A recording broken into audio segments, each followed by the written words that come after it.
Hello and welcome to today's video. So today we're going to be doing a tour of the Dorset bookshops. That was Dorset Bob there. And this is the day before. It's all recorded the day before the London Paperback show. So we're going back in time just a little bit. And we left Bob's house about 11 o'clock in the morning, 11:30. And Bob had an itinerary so we could take in a few bookshops, stop at his mate Scott's brewery, and generally do a little bit of book hunting. So this is the first place, the Dorset Bookshop. It looks like a very sort of twisty-turny, sort of converted house, as it were. That's a bookshop. Like a lot of the bookshops that you go in of this sort of era, they've got bits of antiques and things like that around. I didn't really have many high hopes of finding much, but I think if I'd have had like a day in there, I probably could have really picked the place clean, in all honesty. But like Bob commented, he said, what we're going to see today really is like you're searching for scraps until we go to the Paperback show the following day, where there's all manner of goodies going to be on offer. But it was nice to go into some bookshops and charity shops. We did some charity shops as well that I'd never visited before. I didn't actually film any of the charity shops, so they've usually only got a few shelves of paperbacks, if that. Not unless it's a dedicated book one. This is interesting. There's a Foursquare Gothic Mystery. I made a little note of that. I didn't actually buy it, but I made a note to sort of look up that series because it's one that I'd not sort of seen before. Some card albums there, Book Bond. And this really was a case of there was books and bits and pieces literally everywhere.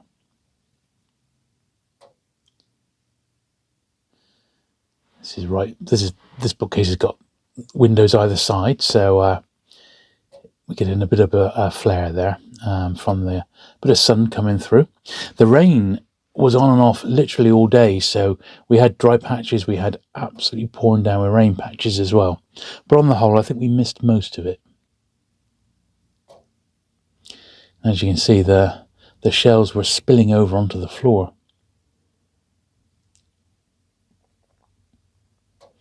But the prices weren't bad. They were reasonable.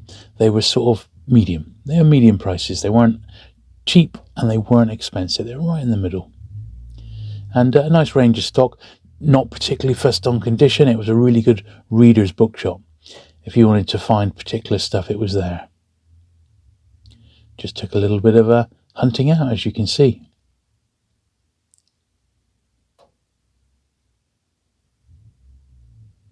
I absolutely had no idea what I was going to be finding today, and it proved to be quite the eventful day, I can tell you that.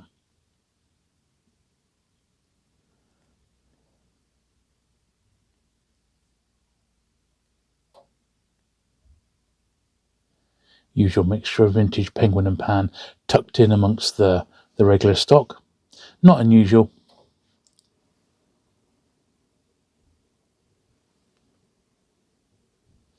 It's a rare bookshop that actually separates it out.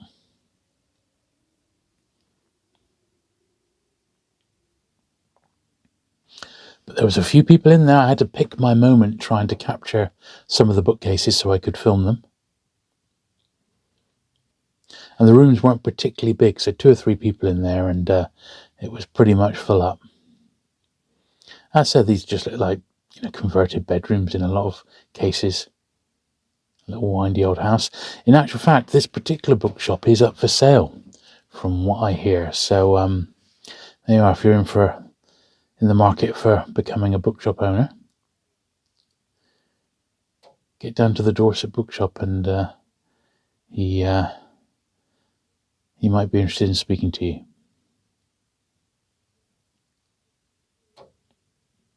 As I said, it was quite busy when we were in there, which was good. Always good to see. And that was actually the case. I mean, it was a Saturday, so you expect it to be the busy day, but it's not always the case, particularly with bookshops. But all the bookshops we went in were brisk, and that's good. I'm glad to see that.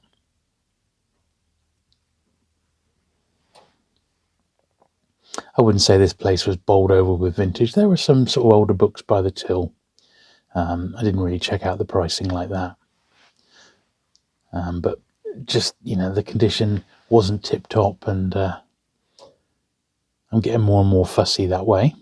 We will have a look, though, at the end of this video. Everything that I've picked up will be on display, so you can have a good look at what my little haul was. And it wasn't bad at all. And of course, I had a whole day before the paperback fair to have a look through Bob's stock. So I've got some nice pile of Dorset Bob high-grade delights as well. It's quite nice. And early 80s shoots there, I think they were. I think they were early 80s. Remember reading that as a kid.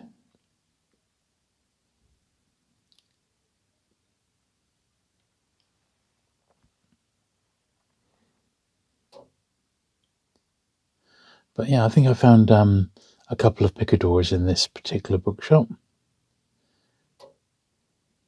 And an odd penguin as well, I believe.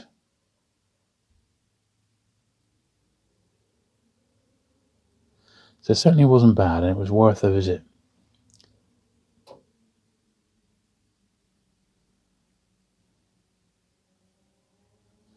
Yeah, definitely, I would say, to have a really good look round, you'd need to allow a good 6 hours there to really check it over, shelf by shelf.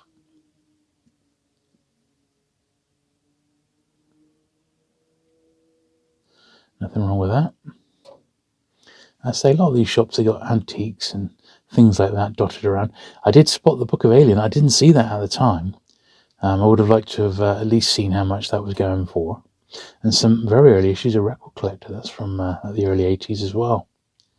Don't often see the small size ones.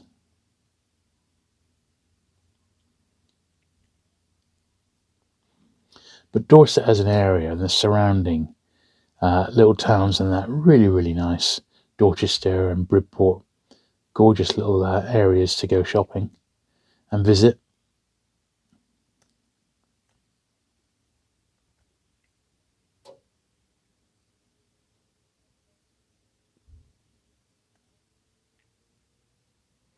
Now, this is just at the road. This is the outdoor market. Sadly, the indoor market wasn't open today, but there was this big stall outside.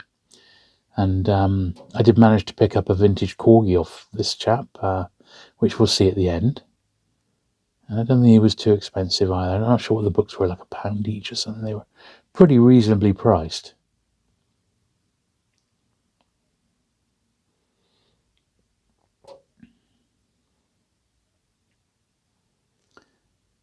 So yeah, I was pleased just to get a nice vintage corgi out of it.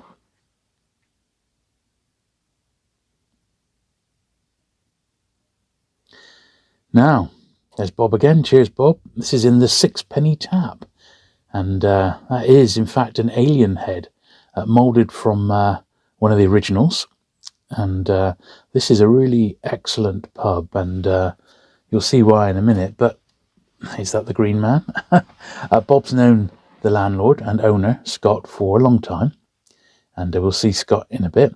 And Scott used to be, well, I think he still is. He's a prop maker. He's worked on films and he's worked for the BBC as well. I think he first started working on Noel's House Party, and we will see some of those props. He knows Noel Evans quite well. But he also worked on Red Dwarf. He worked on Doctor Who extensively. And he's incorporated some of his mementos of his work, stuff that he's created and built, into the decor and also around his brewery as well. Really, really nice pub and fantastic ale. Absolutely fantastic. There's a little rubber Mr. Blobby there. Yeah, full of memorabilia. This is just in the more the public bar, and yeah, fantastic ale. So we stopped and had a pint, and Bob said, "Well, look, since you're here and you're such a Doctor Who fan, you've got to have a little tour of the brewery." So this is on the outside.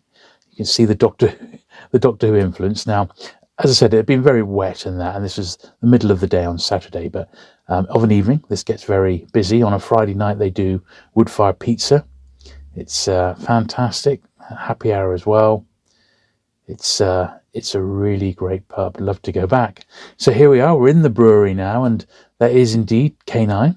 I'm not 100%. I can't quite remember where that particular one has been used, but used it is, and it's an exact. Well, it is a working canine model. Certainly the worse for wear. I'm not sure if that was the one from School Reunion, but I think Scott worked on that one. And there's the big brewery tanks, and just as you would expect. And then that is indeed 2 screen-used Daleks. One of them, the one on the left, is designed to explode and be put back together. The one on the right, I think, is with Blobby poking out the top. Not sure about that one. That maybe the one on the right is the exploding one, actually. But there's 2 there, which are on display. Now I believe that's the handle for the Gunge tank from Noel's house party. There's more props up there. There's bits of Dalek, as you can see. A couple more bits of Dalek from when Scott worked on the show. There's another little Blobby and Noel's house party. You probably recognise the sign. Used to be on it a lot. And here is Scott now. We'll hear from Scott in a minute. It's Scott Wayland.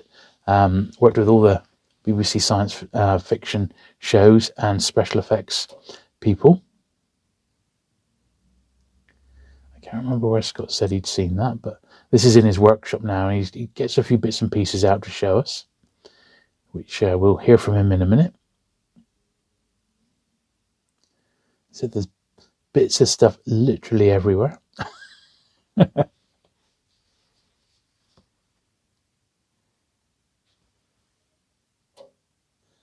That's definitely a bit of Dalek.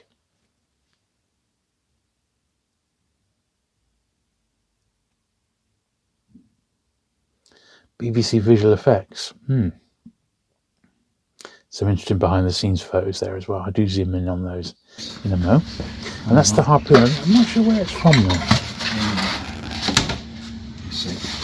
And the sides are missing. It needs repainting.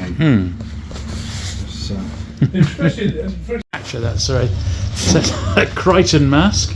Fantastic, yeah. But sir, it's a Crichton mask. Yeah. Again, I don't know what to do there. What else have we got in here? There's a hand. Renegade Dalek eye stalk. Okay. Original. Wow. Well, out of the original moulding. Out of the original moulding, yeah. The chap who made it, sadly, is no longer with us. I've had that for years. Again, it's all heritage. Keep it safe, yeah. And here we've got the very original vinyl mould of Davros's hand from the 1970s. Oh, really? Wow. And So that would have been Michael Wisher played Davros back then, Have you got didn't the he? mould for David Tennant somewhere as well? I've got a Didn't you tell me you made David Tennant? No, I didn't make it. There you go, that's the... That's Davros's hand. Well, it's a plaster cast. A plaster cast of it, yeah. It would have been... Which would have been a marigold glove covered in latex and something like that. And then, well, no, they'd have sculpted it, I imagine, then made a mould from it. Wow. And then it would have been cast in latex and put over. Very realistic. The actor's hand. Well, that's not realistic compared to that one, is it? I got to hand it to you, Bob. Oh God, that's heavy as well. Look at that. Very realistic. That's Yeah. incredible, no? Oh, Yeah. This is from Blade 7, this, if you remember, the shuttlecraft that crashed. It was made from a speedboat hull. That was the miniature that they did the model shots. Right. Oh, and I can see there a Dalek. I can see a Dalek gun, yeah. The Red Dwarf, remember the bazookoid guns? That's the base section of the gun, which would have had the handle on the side and the control panel on here and then the barrel on the end.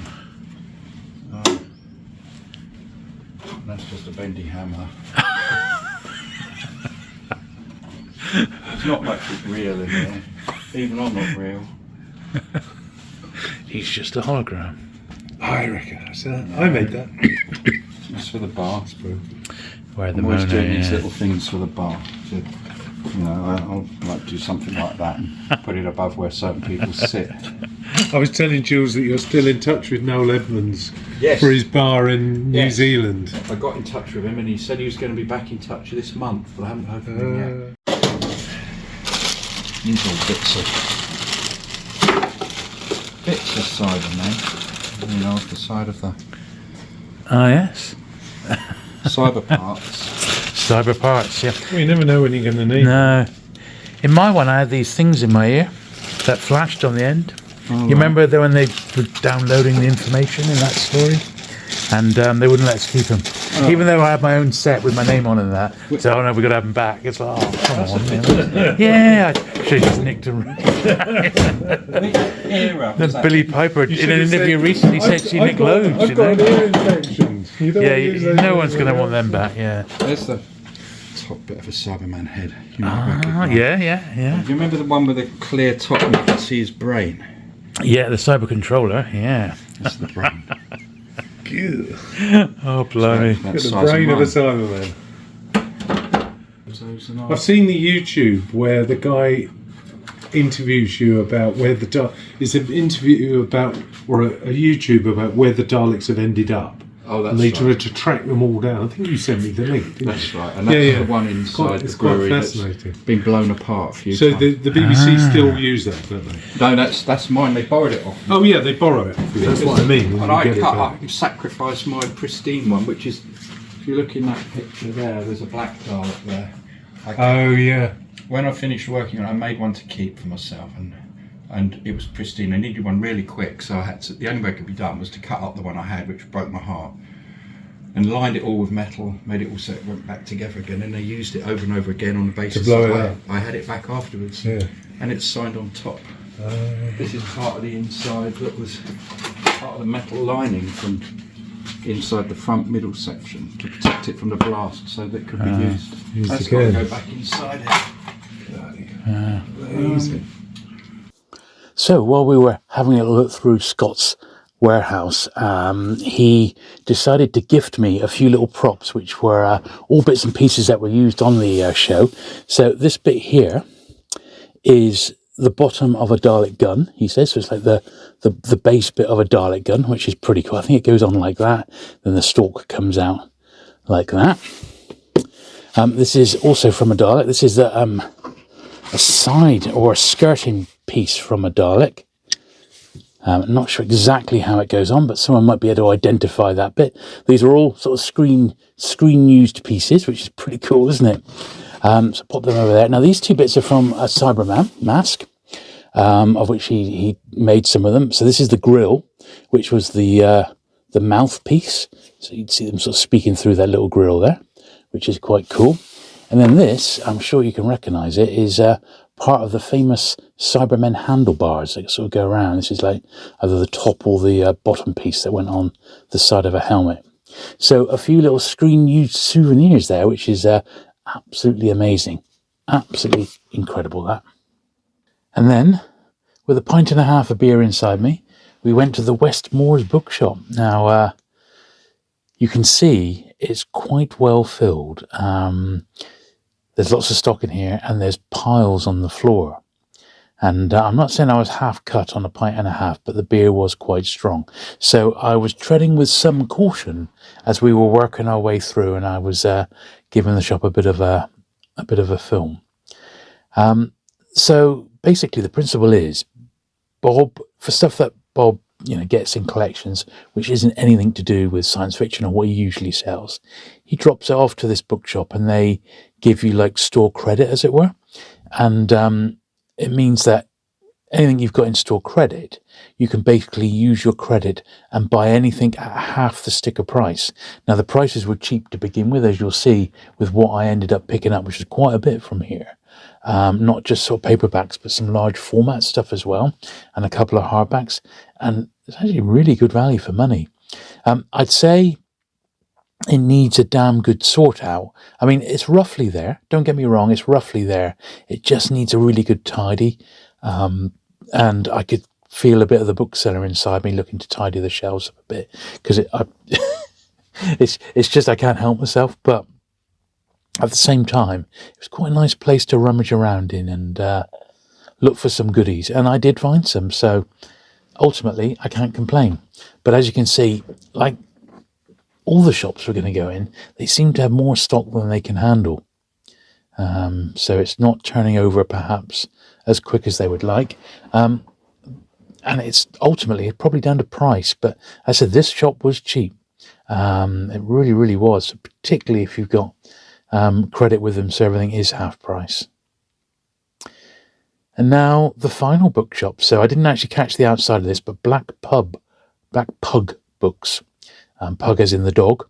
And this is much more antiquarian. They've got first editions. They've got books in here, £100 plus. And, they've got paperbacks as well from sort of the £5 range, which is absolutely fine. I did buy a couple of bits from here. I think Bob may have bought one bit from them as well. And the lady is retired who runs it, and she's a book aficionado, likes to chat to her customers and makes you feel very welcome. She made us a coffee as well while we were there, and happy for us to film. So Black Pug Books is what you'll be looking for. I think they're online. But else you can easily look them up. And I got talking to her and I said I'm a penguin collector. And she said, "Oh, I've got some boxes of penguins out the back." And she only had like 1 or 2 shelves really of penguins dotted around. And she came back out with 3 more boxes. But in the end, unfortunately, I had everything. So it was just the one book I picked up, which was, once again, we'll see it at the end, but it's a really nice one on James Joyce. Certainly, they like to put the paperbacks out, as you can see. This is quite nice. This was some framed book plates, which is quite nice. Maybe she just peeled those out of the actual books, but quite nice. And then they had 3 or 4 walls in the main heart of the bookshop, which had their sort of more collectible titles. Now, I think, you'd want to look very, very sharply at condition because of the prices that were being asked. But if you found something which was a tip-top shape, the price was probably spot on. But I would think there's some stuff there that you might want. But these are all generally modern firsts, of the last century.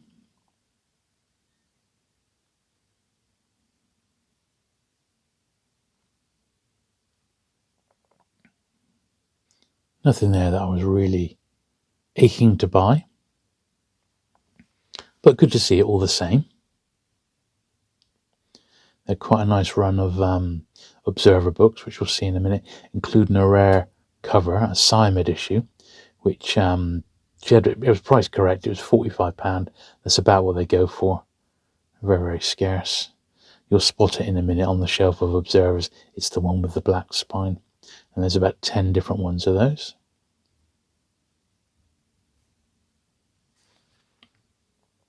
Easily the best and most organised bookshop that we went in all day. And Bob says it's not always easy to catch her open, but we were in luck. Everywhere we went, there was the bookshops were open and ready for us to browse.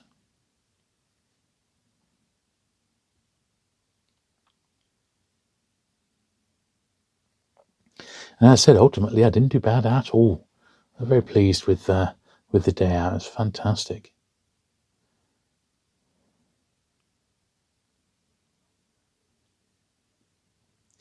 Little run of king penguins there. Didn't really check them. I mean, I've got the whole set now, so I didn't bother checking those over. Some penguin crime there once again. Nothing that I didn't think I already had. I pulled out an Animal Farm there, and it was like £25. That's a bit rich for that. And a few Britons and pictures. There's a run of Observers once again. No real bargains there, I'm afraid, but the modern art, that's the rare one on that shelf.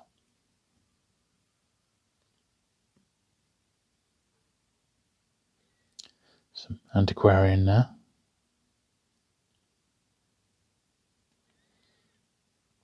I've been keeping an eye open for any ANC black colour books from the turn of the last century, and I have started picking those up. I think they're absolutely gorgeous, but out and about, none at all, although they are available online. But a nice little range of stuff, nicely presented, organised, A to Z'd. That's what you want, really. Plenty to see. And worth popping in. As were all the bookshops we went in. All worth a visit.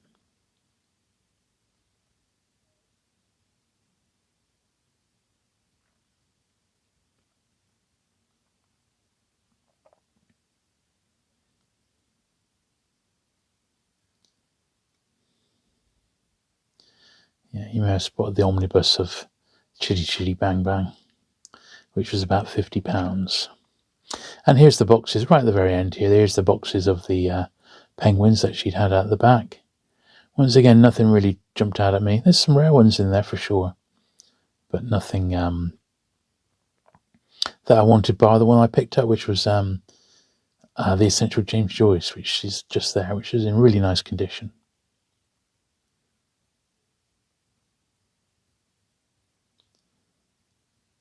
But the rest were reasonably common titles.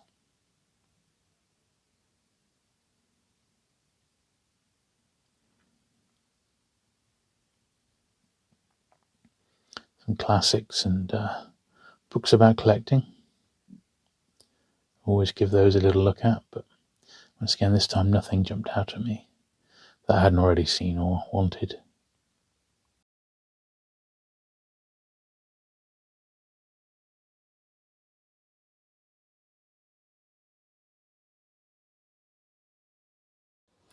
Okay, so a quick look through the books that I picked up on that Saturday. Book hunting with Dorset Bob. So first of all, the stuff that we got from like the shops and the charity shops, and then we'll have a look at some quality Dorset Bob stock that I picked up the day before the paperback fair. So we've got this little corgi here, Corgi Western, T485. Roger Hall jacket on that one. It's really nice. That was £1. Open prison. So I picked up a few Foursquare / New English Library books over the course of the weekend. This was one which in the end once again cost me just £1. I was pleased with that. An odd penguin that I'd not seen before, and Affair of the Heart. A better condition copy of Jules. It's still not the first. It's a better condition copy of the paperback, the one that I've actually got.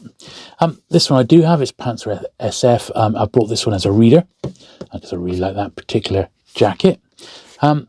Very nice copy of the Essential James Joyce. That was about £4. That one, so it's a little bit more expensive than I would usually pay for a penguin of this period, but it's a thick one. It's absolutely immaculate. It's unread, so I thought that was worth the money. I have been very much picking up picadors of late. Let's just slide those to the left there. So I blame Nicholas Royal, of course, for his great book, White Spines, all about collecting vintage picador books. Here they are. These are the classic ones. PJ O'Rourke, I think those are fairly common, but all of these were pretty cheap. This is like £1.50 from one of the charity shops. Eat the Rich. I picked this one up. It's a little bit past my normal period, but it is Bret Easton Ellis. This is a bit more like it. Autumn of the Patriarch, Gabriel Garcia Marquez, and this one's one of the earlier ones. This Picador is 1978, so Picador started in 72, so I always look for the earlier ones if I can. And another one here, Adam Mars Jones, Lantern Lecture. Another reasonably early one. So that's some of the paperbacks we got in the shops. I'll slide them over to the end here. All of these will get cleaned up in my March pickups video. Picked up the latest copy of Old Books Guide for 2024. This sort of shows all the old books in the Southwest. And if I just have it on there, you might be able to just pause there and have a little look, because the whole lot are on there. It's not every bookshop, it's just the bookshops that decide to be included in it. So there we go. All right, but there's that. Now, a few more larger format books I picked up in the secondhand and charity shops. This is really nice. This is an upgrade to my own copy. I had my own copy out recently, and there's a real big tear down the back of the dust wrapper, and it's a reprint. This is the first edition, and it's in much better condition. It was 50p. It's such a great book. It's got that really nice still but it's got a foreword by Ronnie Barker here, and or tribute by Ronnie Barker, I should say, with that great picture there. He was so very young when he passed away, so I was really pleased to get that one. I picked up, this is the dearest thing I bought on our secondhand stores. This was about £8, I think it was, a book on Dusty Springfield, who I really like. Sort of the stories behind all her songs and what have you. I think she charged me £8 for that, which was a little bit more than I wanted to pay, but it is actually a really good book, so it's like the definitive one on her. This was interesting. I haven't really researched this much, but I think it's quite a nice one. It's Abacus, another sort of literary print, and Douglas Copefield, Generation X, the definitive Generation X. We have a little look at this inside. This was the first published in Great Britain in 1992 by Abacus, so this is the first British publication of Generation X. That's pretty nice, wasn't it? Two very large format books. I just moved these to one side here. So this was one on Dad's Army, which is one of my favourite shows. One I haven't got this actually, so a little bit the worse for wear, but it was £1.25. Look at that. So £2.50, and then it was half priced in that great bookshop. So that was cool. And this one, which is a Hancock book, a book on Tony Hancock, that I've had since I was a kid in paperback. And this was £1.50, and this is the hardback of it. So I was really pleased to get that one as well. So that's pretty cool. Now here's the books I actually picked up from Dorset Bob as we were loading up the van, and also I was having a look through his stock, because you know what it's like when you're at Dorset Bob's. It's like a kid in a candy store, really. So I picked up these New English Library Christopher Priests. Now some might say that they're perhaps not as nice as the pan ones, but I don't mind them, and they were they varied. There's 6, I think that was a £5, that one. I didn't think they were too bad, and of course Bob does always give me a bit of discount, so I get a little bit off that. I recently covered my Ballantine book collection. I very much have been trying to fill holes in the ones I'm missing, so I'm always on the lookout for Ballantines. This is an early one. This was actually number 179, Theodore Sturgeon. Edmund Cooper here, Seed of Light. That was 8 on that he had. Another couple of Christopher Priest, £4 and £4 on both of those. That one's sunned, but to be honest, I don't really care. Now, this is something a little bit special. So this is a Ballantine. It's a 439. It's Frederick Poole, and that one's actually signed. So really nice. I haven't got a Frederick Poole autograph, so I was really pleased to get that. Another one which has got a contribution by John Wyndham. It's a New English Library again, in really nice condition, as you can see, for £4. It's just on the cusp. It's 2367, so it's just as Foursquare turned into New English Library, which is quite a nice period. Another Ballantine here, Theodore Sturgeon, Anthony Boucher, another Ballantine, 109. This was the Book of the Hunger. Once again, pretty nice condition, that, for £4. I thought, books with black covers tend to be a little bit low grade, so always worth getting. Now this is one of the Beacon Galaxy SF novels. I'm convinced I've got it, so but I need to check my list. I think my list is out of date, because out of all the Galaxy SF novels, I think I only need one, and I'm sure it's not this one by Brian Aldiss. So Bob said if I've already got it, I can drop it back, of course, but I'm sure I've got that one. This is another one, a little bit special. So this is Ace, and it was signed, warmly described to the author, to renowned fantasy fan, John Harvey, UK small threat publisher. So look at that lovely little mint Ace, signed by Kenneth Bomber. So that was pretty nice. Then a bit of a treat to myself, these last two. These were 2 beautiful Panther ballads. Now I've got a really good run of J.G. Ballard in Panther first edition, and my copies are tip-top shape as well, but I only had a reprint of that one, and that one I didn't have at all, so they were a little bit more expensive, but I was really pleased to get them, because as you can see, they're beautiful copies. as is Bob's way. And the very last book I got to show you is one from that auction. So you remember the auction a little while back? What was it, Watkins and Wiggins or something like that? And there was those incredible runs of paperbacks and all those great pulps as well. Well, this came from a lot of Philip K. Dick that Dorset Bob actually ended up winning. Now, you may remember I do collect the Science Fiction Book Club, and I have done a little video on my collection. I'm particularly looking for the ones in these original sort of dust jackets, and 2 of them are by Philip K. Dick. This is the later one. And, well, Bob actually gave me this as a present for helping him out at the show. So, very, very generous of him. But thank you very much, Bob. I actually had an incredible couple of days with Bob. So thank you very much for the entertainment. It was, well, quite simply unforgettable.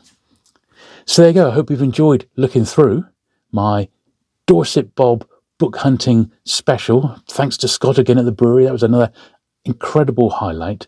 And, well, just amazing, really. So thank you very much for watching today. If you've enjoyed it, give it the thumbs up. If you've not subscribed already, do please hit the subscribe button, and I'll be back very soon with some more vintage book content. Bye.